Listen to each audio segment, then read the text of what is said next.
নমস্কাৰ the burning টপিকলৈ স্বাগতম জনাইছোঁ মই দীপক শৰ্মাই এনআৰসি হয় আজি আকৌ আমি এনআৰসিৰ প্ৰসংগ উত্থাপন কৰিব বিচাৰিছোঁ কাৰণ আমি পূৰ্বতে কৈছোঁ যে অসমৰ ভৱিষ্যত সমাজ জীৱনৰ বাবে এটা আটাইতকৈ গুৰুত্বপূৰ্ণ পদক্ষেপ হ'ল এনআৰসি আৰু শেহতীয়াভাৱে এনআৰসিত বহু ডেভেলপমেণ্ট হৈছে আৰু শেহতীয়াকৈ মুখ্য সমন্বয়ক প্ৰতীক হাজেলাই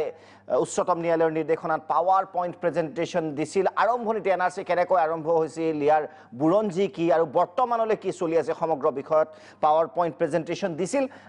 কেইটামান গুৰুত্বপূৰ্ণ প্ৰসংগ তাত উত্থাপন হৈছিল বিশেষকৈ 5 নথি এতিয়া যি 40 লাখৰ নাম বাদ পৰিছে তেওঁলোকে পুনৰ আবেদনো কৰিছে একাংশই গতিকে তেওঁলোকৰ ক্ষেত্ৰত 5খন নথি মূলতঃ 71ৰ যি ভোটাৰ লিষ্ট ভোটাৰ তালিকা 51ৰ legacy data citizenship certificate refugee certificate এইবোৰ আসলতে কামত আহিবনে নাই তাক লৈ এটা ডাঙৰ বিতৰ্ক চলিছে আৰু সেই সম্পৰ্কেও পাৱাৰ পইণ্ট প্ৰেজেণ্টেশ্যন দিছিল সেই সম্পৰ্কে দিছিল পাৱাৰ পইণ্ট প্ৰেজেণ্টেশ্যন প্ৰতীক হাজেলা ডাঙৰীয়াই সেই বিষয়ে আমি কথা পাতিম যে প্ৰকৃততে এই 5টা নথিয়ে কেনেধৰণৰ গুৰুত্ব বহন কৰে ভৱিষ্যত অসমৰ বাবে আৰু এই 40 লাখ লোকৰ বাবে কেইবাগৰাকী অতিথি উপস্থিত আছে আমাৰ ষ্টুডিঅ'ত উপস্থিত আছে অৱসৰপ্ৰাপ্ত প্ৰশাসনিক বিষয়া তথা লেখক জগত চন্দ্ৰ বৰা ডাঙৰীয়া স্বাগতম জনাইছোঁ বৰা ডাঙৰীয়া জ্যেষ্ঠ অধিবক্তা সত্যেন শৰ্মা ডাঙৰীয়া স্বাগতম জনাইছোঁ অগপৰ জ্যেষ্ঠ নেতা কুমাৰ দীপক দাস ডাঙৰীয়া আৰু আমচুৰ কাৰ্যকৰী সভাপতি আইনুদ্দিন আহমেদ ডাঙৰীয়া বিজেপি দলৰ মুখপাত্ৰ জয়ন্ত মল্ল বৰুৱা ডাঙৰীয়া থাকিব কিছু সময় পিছত আৰু আছুৰ মুখ্য উপদেষ্টা ডক্টৰ সমুজ্জ্বল কুমাৰ ভট্টাচাৰ্য ডাঙৰীয়াও পোনপটীয়া সম্প্ৰচাৰত থাকিব আজিৰ এই গুৰুত্বপূৰ্ণ আলোচনাত আৰু প্ৰাগ নিউজৰ editor in chief Ajit Kumar ভূঞাই আগবঢ়াব প্ৰকৃততে এই যি 5 নথি এই 5 নথিৰ গুৰুত্ব কি কৰ্তন হ'ব লাগে নে নালাগে সেই সম্পৰ্কে অসমৰ ৰাইজে কিভাৱে এডিটৰ্ছ ভিউৱে কিভাৱে আপোনালোকে গম পাব কিন্তু প্ৰথমতে আজি বিষয়টো অকণমান ব্যতিক্ৰম কৰিব বিচাৰিছোঁ দ্য বাৰ্নিং টপিক প্ৰথমতে মই যাব বিচাৰিছোঁ এডিটৰ্ছ ভিউ সাধাৰণতে আটাইকেইগৰাকী অতিথিৰ মতামত লোৱাৰ পিছত যোৱা হয় কিন্তু আজি প্ৰথমতে যাব বিচাৰিছোঁ এডিটৰ্ছ ভিউৰ বাবে অজিত কুমাৰ ভূঞা ডাঙৰীয়া আপোনাৰ ওচৰলৈ আকৌ কিয় এনআৰসি প্ৰশ্ন সততে উত্থাপিত হয় যে আকৌ কিয় এনআৰসিৰ বিষয়ে আমি উত্থাপন কৰিছোঁ দ্বিতীয়তে এই 5 নথিৰ কৰ্তন হোৱা নোহোৱাটো কিমান গুৰুত্বপূৰ্ণ সমগ্ৰ এনআৰসিৰ বাবে ভূঞা ডাঙৰীয়া অসমৰ জনজীৱনক জোকাৰি যোৱা আৰু সকলোৱে গুৰুত্ব আৰোপ কৰা এনআৰসিৰ প্ৰসংগত বা এনআৰসি সম্পৰ্কত বিভিন্ন সময়ত আমি কিমান আলোচনা কৰিলোঁ এই মঞ্চত তাৰ সীমা সংখ্যা নাই কিন্তু আজি আমি বিভিন্ন সময়ত এই বিষয়টোলৈ আমি দৃষ্টিপাত কৰিছোঁ আৰু বুজাব খুজিছোঁ যে কি হৈ আছে প্ৰকৃততে আৰু আজি এই আলোচনাৰ আৰম্ভণিতে মই অত্যন্ত দুখ প্ৰকাশেই কৈছোঁ মোৰ দুখ লাগিছে বুলি কৈছোঁ আৰু লজ্জিত হৈছোঁ এই কথা ভাবি যে ৰাজনীতিয়ে আমাৰ গোটেই ইমান ডাঙৰ বিষয় এটাক অসমৰ অস্তিত্বৰ লগত জড়িত থকা বিষয় এটা অসমৰ খিলঞ্জীয়া মানুহৰ অস্তিত্বৰ লগত জড়িত থকা বিষয় এটা ৰাজনীতিত কি ধৰণেৰে সোমাই পৰিছে আমি যদি চাওঁ তে দেখিম যে বিভিন্ন সময়ত বিভিন্ন সংগঠনৰ ৰাজনৈতিক দল বিশেষকৈ তেওঁলোকৰ অৱস্থানবোৰ সলনি হৈ আহিছে তেওঁলোকৰ চৰিত্ৰ প্ৰকাশ পাই আহি আছে মুখেৰে সকলোৱে কৈছে যে এনআৰসি এখন শুদ্ধ এনআৰসি আমি বিচাৰোঁ কিন্তু তেওঁলোকে কামত বা তেওঁলোকৰ ভোট বেংকৰ অংকত যেতিয়া তেওঁলোক পৰিচালিত হয় তেতিয়া সেই কথাটোৰ লগত এখন শুদ্ধ এনআৰচিৰ লগত তেওঁলোকৰ কাম কাজৰ কোনো সম্পৰ্ক নাথাকে প্ৰতীক হাজেলাই এঠাইত গোটেই পাৱাৰ পইণ্ট প্ৰেজেণ্টেশ্যনত এটা কথা কৈছে আৰু সেই কথাটো মোৰ মনে ধৰিছে যে বিদেশীৰ নাম আমাৰ এনআৰচিত ভাৰতীয় নাম প্ৰকৃত ভাৰতীয়ৰ নাম বাদ পৰিব নালাগে এই কথাটো কিন্তু এটা শ্লোগান হৈ গৈছে সকলোৱে এই কথাটোকে কৈ আছে তাত কোৱাৰ হয়তো যুক্তি আছে কিন্তু এই কথাটো কোনো কাৰো মুখত শুনিবলৈ পোৱা নাই যে বিদেশীৰ নাম এনআৰচিত সোমাব নালাগে বা সোমাব নোৱাৰে হয়তো দুই এটা সংগঠনে কৈছে কিন্তু সামগ্ৰিকভাৱে সকলোৱে ভাৰতীয়ৰ নাম বাদ পৰিব নোৱাৰে কথাটো যিমান গুৰুত্ব আৰোপ কৰিছে আৰু তাকে লৈ যি ধৰণৰ ৰাজনীতি হৈছে সেইটোৱে আমাক স্তম্ভিত কৰিছে গতিকে মই এইটো ক'ব খুজিছোঁ প্ৰথমে যে সুপ্ৰিম কোৰ্টৰ তত্ত্বাৱধানত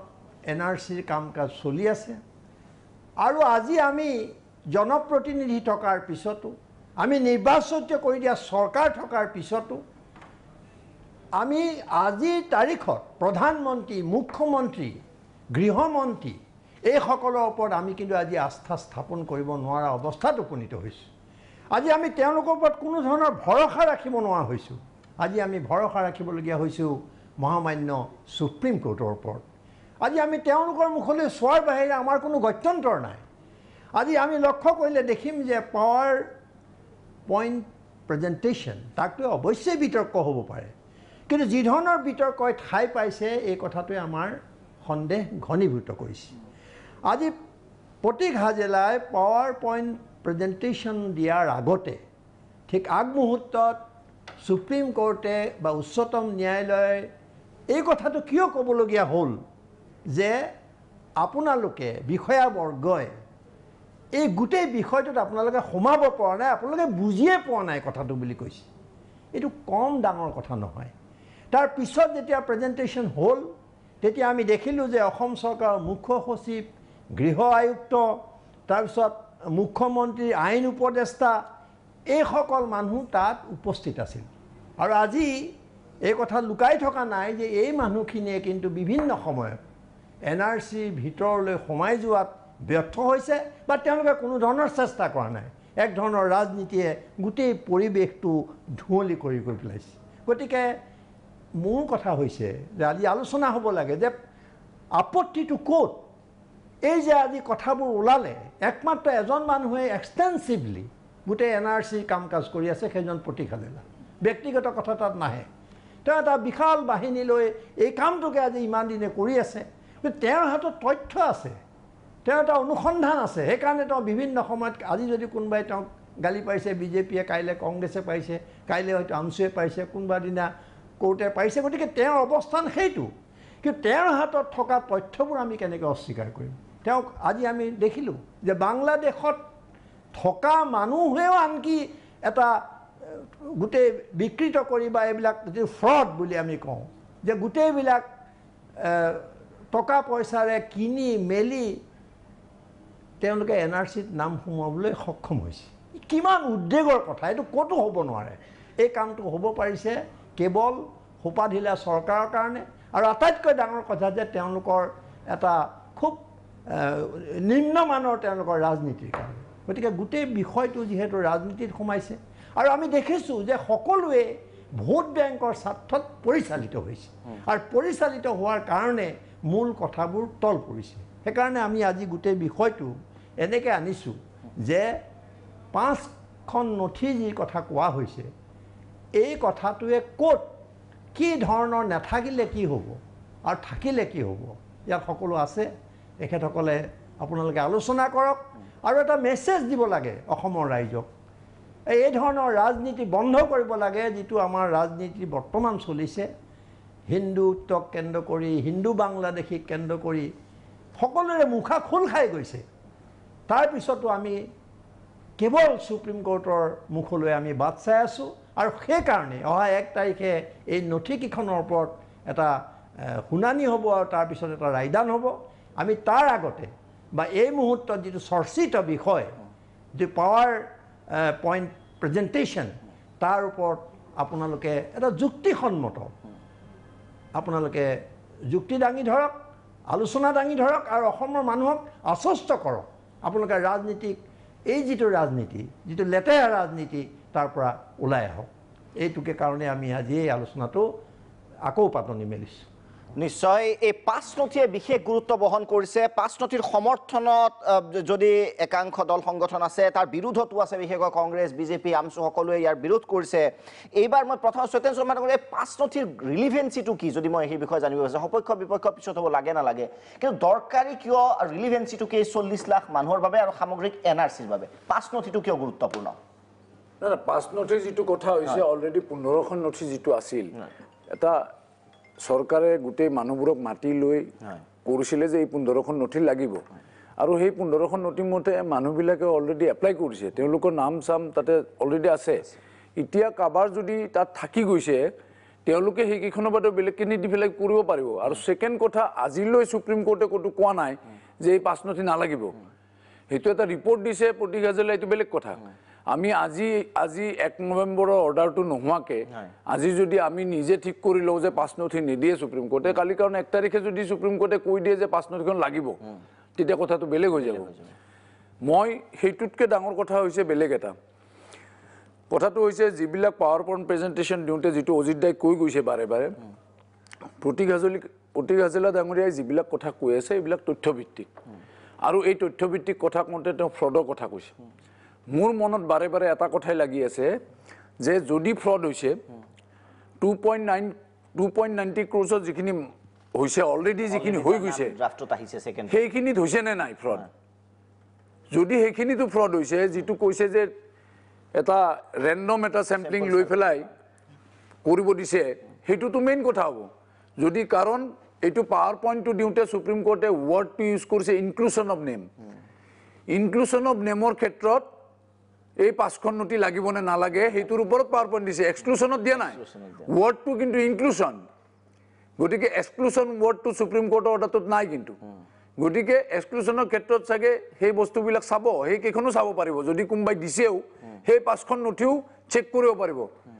কাৰণ যিহেতু প্ৰতীক হাজৰিকাই কৈছে যে ৰিফিউজি চাৰ্টিফিকেটৰ পৰা আৰম্ভ কৰি ইত্যাদি বস্তুবিলাক 2 নম্বৰীকে আনিছে ফ্ৰডুলেণ্টলি আনিছে এতিয়া যদি তেনে কথাবিলাক হৈছে তেনেহ'লে অকল 40 লাখত চালেই হ'ব নে গোটেই বস্তুটো ৰিভিউ কৰিব লাগিব গোটেই বস্তুটো যদি ৰিভিউ কৰিব লাগে তেতিয়াহ'লে কিন্তু এটা বেলেগ কথা হ'ব আৰু মই সেইকাৰণে কৈছোঁ আমি শৰাইঘাটৰ ৰণ ইত্যাদি বহুত কথা কওঁ মই কিন্তু ভাবোঁ যে NRC-খনে আমাৰ অসমীয়া জাতিৰ বেকবোন হ'ব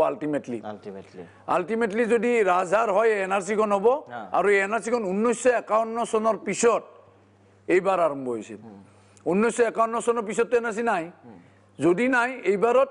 মানুহ সোমাব ইনক্লুশ্যন হ'ব এইটোত কোনো ডাউট নাই কিন্তু কথাটো হ'ল এক্সক্লুশ্যনততো কথাই নাই এক্সক্লুশ্যন ক'ৰ পৰা হ'ব যে যিবিলাকে ইলিগেলি কৰিছে গতিকে ইলিগেল যিটো ফ্ৰড ৱৰ্ডটো ইউজ কৰি গৈছে অজিত দাই যদি ফ্ৰডুলেণ্ট কিবা আনিছে ফ্ৰড ভিচেড everything it goes to the root ইয়াতে কোনো ডাউট নাই এইটো চব চাব পাৰিব সুপ্ৰিম কোৰ্টৰ জাজমেণ্টত সুপ্ৰিম কোৰ্টে বহুবাৰ কৈছে এইটো 94 1SCC পেজ 1 পৰা আৰম্ভ কৰি সুপ্ৰিম কোৰ্টে কৈছে যে ফ্ৰড ভিচেড everything it goes to the root of the jurisdiction of the matter চবতে চাব পাৰিব প্ৰত্যেকটা কথা চাব পাৰিব যদি ইয়াত ফ্ৰড আছে নিশ্চয় জয়ন্ত মল্লবৰুৱা ডাঙৰীয়া 5 নথিক লৈ চৰকাৰৰ যিটো স্থিতি সেই স্থিতিটো দেখা যায় যে সমৰ্থন নকৰে অৰ্থাৎ কৰ্তন হ'ব নালাগে বুলি উল্লেখ কৰিছে যুক্তিটো কি কিহৰ বাবে আপোনালোকে বিচৰা নাই যে 5 নথি সন্মুখত 1 তাৰিখে শুনানি হ'ব গতিকে এই সময়ত আমাৰ দলৰ স্থিতি ইতিমধ্যে আগতীয়াকৈ যিটো কৈছে সেইটোৱে আমাৰ দলৰ স্থিতি গতিকে এই সময়ত আমি এই বৰ বেছি চাওক আমাৰ দলৰ স্থিতিটো দিয়াৰ সময়ত গোটেই কথাখিনি কোৱা হৈছে যে এইটো কি কাৰণ গতিকে এই সময়ত অন্ততঃ এটা দিন আগত থকা সময়ত মই নাভাবোঁ যে এই কথাটোলৈ আমি বেছি ক'ব লাগে কাৰণ এইকাৰণে মই নাভাবোঁ যে মহামান্য উচ্চতম ন্যায়ালয়ে যি নিৰ্দেশনাই দিব আমি সকলোৱে মানি তেনেকৈ চলিব লাগিব আৰু ডাঙৰ কথাটো হ'ল যে আজি পাৱাৰ পইণ্ট প্ৰেজেণ্টেশ্যনত প্ৰতীক হাজৰিকা ডাঙৰীয়াই যিখিনি কথা কৈছে এই কথাটোত বা অজিত দাই যিখিনি কথা কৈছে এই কথাটোত আমাৰ এটা কথা সকলোৰে সন্দেহ এটা আছে যে এই 2,90,00,000 মানুহত যে অবৈধ বিদেশী মানুহৰ নাম সোমাইছে সেইটো সকলোৰে সন্দেহ আছে কিন্তু সেইটো আমিও সন্দেহ কৰোঁ আৰু আজিৰ তাৰিখত অসমীয়া মানুহৰ আটাইতকৈ প্ৰয়োজনীয় কথাটো হ'ল যে বেছিভাগ সংগঠনৰ কথাটো হৈছে যে নাম সোমাবৰ কাৰণে চবে কৈ আছে যে কাটি যোৱা মানুহখিনিৰ নাম সোমাব লাগে কিন্তু এই যে 2,90,00,000 যিখিনি অবৈধ মানুহৰ নাম সোমাই গ'ল সেই মানুহখিনিক কেনেকৈ কৰ্তন কৰিব পাৰি সেই কথাটোৱে অসমীয়া মানুহৰ আটাইতকৈ সচেতনতাৰ প্ৰয়োজন আমি ভাবোঁ এই কথাটো কিয় চাওক আজি এই কথাটো অনস্বীকাৰ্য যে কিছুমান বস্তুত যে ভুল হৈছে মই ব্যক্তিগতভাৱে আমি বহু সময়ত এই কথাটো কৈছোঁ যে অসম চুক্তিত এই NRC-খন প্ৰস্তুত কৰোঁতে অসম চুক্তিৰো কিছুমান কথা ক'ৰবাত যেন মানে ঠিক ভায়লেশ্যন নহ'লে যেন ক'ৰবাত ইফাল হৈছে এতিয়া চাওক অসমৰ চৰকাৰী তথ্যত আমি যেতিয়া বিধায়ক আছিলোঁ তেতিয়া 2012 চনত অসম চৰকাৰে কংগ্ৰেছ দলৰ চৰকাৰে চৰকাৰীভাৱে হোৱাইট পেপাৰ দিছিলে এই হোৱাইট পেপাৰখনত ক্লিয়াৰলি লিখা আছিলে যে বিমলা প্ৰসাদ চলিহাৰ দিনত 61 to 65 এই পিৰিয়ডত 1,79,700 সামথিং একেবাৰে ফিগাৰলৈকে দিছে এই মানুহখিনিক অসমৰ পৰা বিদেশী হিচাপে চিনাক্ত কৰি তাৰ কিছুমানক খেদি পঠোৱা হৈছিল কিছুমানে স্বইচ্ছাই গুচি গৈছিল কিছুমানো পুছবেক কৰিছিল কিছুমানো ইয়াত মিচিং হৈ থাকি গৈছিল এতিয়া এটা কথা ভাৰতবৰ্ষৰ সংবিধানে এটা কথা ক্লিয়াৰলি কয় যে এবাৰ যদি এজন মানুহ বিদেশী হিচাপে চিনাক্তকৰণ কৰি তেওঁক খেদি পঠোৱায় তেওঁৰ সতি সন্তান কেতিয়াও বিদেশীৰ সতি সন্তান ভৱিষ্যতে সেই স্বদেশী হ'ব নোৱাৰে এতিয়া সেই যে 1,79,000 সতি সন্তান আজি আটাইতকৈ সন্দেহজনক কথাটো হৈছে এই 1,79,000 সতি সন্তান 71 পিছত অহা মানুহ কাৰণ তেওঁলোক খেদি যোৱাৰ পিছত আকৌ তেওঁলোকৰ সতি সন্তান আহিছে তেওঁলোকৰ সতি সন্তানৰ হয়তো 71 আগৰ কাগজ আছে সেই সতি সন্তানৰ নাম সোমাই আজি হয়তো 20-25 লাখ অবৈধ মানুহৰ নাম এই প্ৰচেষ্টৰে সোমাই গৈছে কিন্তু পাঁচ নথি মোৰ যেটো প্ৰশ্ন আছিল এটো উত্তৰ আপুনি এই কথাটো মই এই কথা পাঁচ নথিৰ ওপৰত আমি এই সময়ত অন্তত পৰহি এটা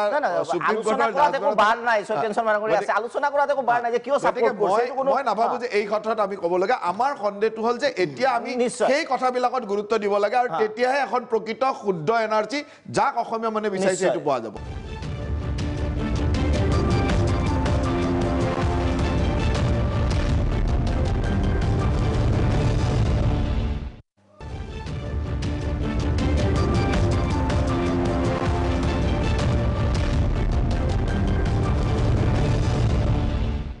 দীপক দাস ডাঙৰীয়া না গোটেই কথাটো হৈছে যে পাঁচ নথি সম্পৰ্কত আমি যিখিনি কথা আলোচনা কৰি আছো যিবিলাকৰ আপত্তি আছে তেওঁলোকৰ নিজৰ এপ্লিকেশ্যন দিছে তেওঁলোকৰ কি কাৰণত পাঁচ নথি তেওঁলোকে বিচাৰিছে কিন্তু মূল কথাটো হৈছে যে এখন শুদ্ধ এনআৰচি আমাক লাগে তো শুদ্ধ এনআৰচি যদি এখন লাগে বিদেশী নাগৰিকৰ নামমুক্ত যদি এনআৰচি এখন লাগে তেতিয়াহ'লে আজি মাননীয় সুপ্ৰিম কোৰ্টে যিখিনি সিদ্ধান্ত লৈ আজি যিখিনি ডাইৰেকশ্যন দি তেওঁলোকে এই কামটোত আগবাঢ়িছে তাত আমি প্ৰথম সমৰ্থন জনাব লাগিব আৰু মাননীয় সুপ্ৰিম কোৰ্টে প্ৰত্যেকটো কথাত যিকোনো কথা যিকোনো অবজেকশ্যন যিকোনো কথাত যিকোনো আমি লেখনীয়া উলিয়াইছোঁ তাৰ সম্পৰ্কত তেখেতসকলৰ মন্তব্য দিছে আৰু তাৰ ওপৰত তেওঁলোকে ডাইৰেকশ্যন দিছে গতিকে মই এই কথাত স্পষ্ট যে এখন শুদ্ধ এনআৰচি আমি পাবলৈ সক্ষম হ'ম কিন্তু আজিৰ তাৰিখত এই এনআৰচিখন প্ৰস্তুত কৰা সম্পৰ্কত আমি যিবিলাক ৰাজনৈতিক দৃষ্টিভংগীৰে চাব বিচাৰিছোঁ নিজৰ ভোট বেংকৰ স্বাৰ্থলৈ চাব বিচাৰিছোঁ এই কথাৰ পৰা কিন্তু আমি ৰাজনৈতিক দল অৰাজনৈতিক দল আমি সকলোৱে আঁতৰি থকা উচিত এই কাৰণত যে এনআৰচিখন আমি বিচাৰিছিলোঁ এখন আপডেট কৰাৰ কাৰণে 1951 পৰা এখন আপডেট এনআৰচি আমি বিচাৰিছোঁ আৰু এই আপডেট এনআৰচিখনত ভাৰতীয় নাগৰিকৰ নাম সোমাব লাগিব তাত বিদেশী নাগৰিকৰ নাম সোমোৱাৰ প্ৰশ্নই নাই পাঁচ নথিৰ আপোনালোকে কি কৰিছে পাঁচ নথি সম্পৰ্কত আমাৰ স্পষ্ট বক্তব্য যে পাঁচ নথিৰ কোনো প্ৰয়োজনেই নাই এতিয়া আছে ক্লেইমছ এণ্ড অবজেকশ্যনৰ কথা ইয়াত নতুনকৈ মানুহৰ নাম সোমোৱাৰ তাত বা এপ্লিকেশ্যন দিয়াৰ তাত কোনো অধিকাৰৰ কোনো ৰাইটৰ কথা নাহে গতিকে মই ভাবোঁ যে আজিৰ তাৰিখত এই যিটো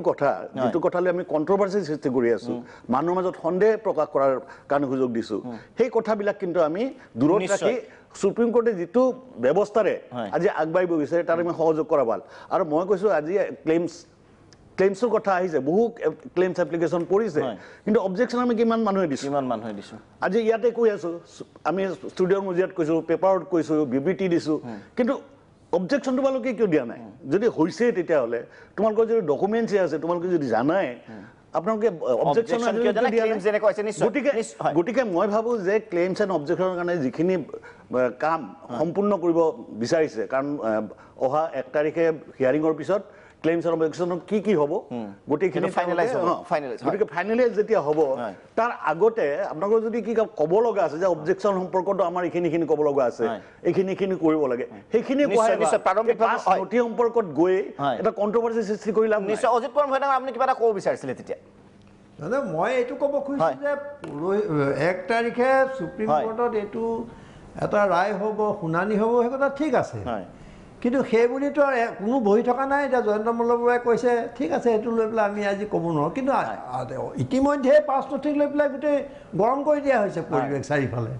যিটো মই প্ৰথমে কৈছিলোঁ যে ৰাজনীতিত সোমাই পৰিছে গোটেই বিষয়টো তেওঁলোকে কেছ দিম এফিডেভিট দিম বুলি কৈছে তাৰ বিৰুদ্ধে কিন্তু যদি এফিডেভিটে দিয়ে চৰকাৰে তেতিয়া আজি কিয় যুক্তি নাথাকিব এইটো আলোচনা কৰাৰ মই সেই কথাটোৱে স্পষ্ট কৰিব খুজিছোঁ ৰাজহুৱাভাৱে বিজেপিয়ে সকলো ষ্টেক হোল্ডাৰকে দিব দিছে 10টা ষ্টেক হোল্ডাৰক সুপ্ৰিম কোৰ্টে এলাউ কৰিছে উইদিন 30th অক্টোবৰ তেওঁলোকৰ এই পাঁচ নথিৰ ওপৰত কি ক'বলগীয়া আছে অলৰেডি দিছে আজি দিছে ছাবমিট কৰিছে গতিকে তেওঁলোকে যদি এইটো কৰি আছে এইটো কৰিব নোৱাৰা কথা নাই কিন্তু মই ভিউটো কৈছিলোঁ যে দীপক দাসে যিটো কথা কৈছিলে মোৰ কথাটো সেইটো যে এতিয়া কিছুমানে নতুনকৈ কি ক'ব খুজিছে মই সত্যেন শৰ্মা মোৰ দেউতাৰ নাম ধৰ্মকান্ত শৰ্মা মই যেতিয়া